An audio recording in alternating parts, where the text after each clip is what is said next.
Europe Matin, Dimitri Pavlenko. L'édito sport, bonjour Virginie Fulpin. Bonjour Dimitri, bonjour à tous. On nous parlait ce matin de la santé mentale des sportifs. L'actualité nous montre que c'est bien un des enjeux majeurs aujourd'hui. L'image date du week-end sur un cours de tennis à Indian Wells. Naomi Osaka est en larmes après l'insulte d'une spectatrice à son encontre.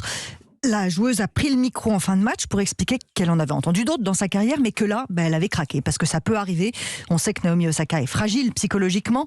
La saison dernière, elle s'était même arrêtée pendant 3 mois pour tenter de reprendre le dessus. Mais là, ce qui est important, c'est qu'elle ait choisi de parler de son mal-être devant le public. C'est fondamental pour elle, pour qu'elle se libère, mais aussi pour les spectateurs qui doivent entendre les humains derrière les champions.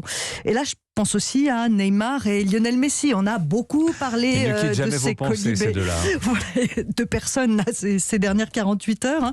Donc évidemment que les supporters ont le droit d'être en colère, mais on peut aussi s'arrêter 2 secondes sur ce que les joueurs peuvent ressentir. Thierry Henry disait dans l'équipe il y a une semaine à propos de Neymar, est-ce que quelqu'un lui a déjà demandé comment il allait ? Ouais, ça va. Ça reste une question taboue dans le sport. Enfin, surtout la réponse. Parce qu'un sportif va forcément bien. Il est payé pour faire du sport, après tout, donc on ne va pas le plaindre. En gros, c'est ça. La dépression, ça concerne beaucoup de sportifs. En fait, là aussi, c'est un sujet tabou. Oui, en fait, rares sont ceux qui n'en ont jamais été victimes dans leur carrière, encore plus avec la pandémie.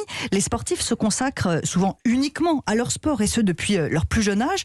Donc quand ils sont en échec, ils peuvent voir ça comme l'échec d'une vie, et pas seulement d'une carrière ou d'un moment de leur carrière. C'est assez violent ça en fait. Et cette pression, elle n'est pas là qu'au moment des échecs. Les athlètes paralympiques français rentrent de Pékin aujourd'hui. Ils ont connu de grands succès, mais en fait remporter des médailles, ça peut être très compliqué à gérer mentalement aussi, parce qu'il y a un contre-coup, une impression de vide devant soi après une compétition qui n'a lieu que tous les 4 ans. Michael Phelps, le nageur américain multimédaillé, a déjà beaucoup parlé de sa dépression post-olympique. Et puis dans les sports d'équipe, celui qui ne va pas bien n'ose pas le dire, il n'ose pas s'arrêter pour pas laisser tomber les autres. C'est ce qu'a dit dans un témoignage bouleversant à Canal+, l'épouse de Jordan Michalet, ce joueur de rugby qui a mis fin à ses jours il y a quelques semaines. Les clubs, les fédés sont en train de réaliser l'importance de la santé mentale des sportifs. Il y a des choses qui se mettent en place, comme des évaluations psychologiques au cours de la carrière. On est au début du chemin, mais entendre des témoignages comme cela va aider, qu'on en parle aussi nous qui commentons ou qui regardons le sport, et puis le tabou finira peut-être par ne plus en être un. Bon, on pensera à leur demander comment ils vont la prochaine fois, et surtout écoutez là. C'est une question de base quand même. Et on écoute la réponse. Merci beaucoup Virginie Fulpin, 7h23.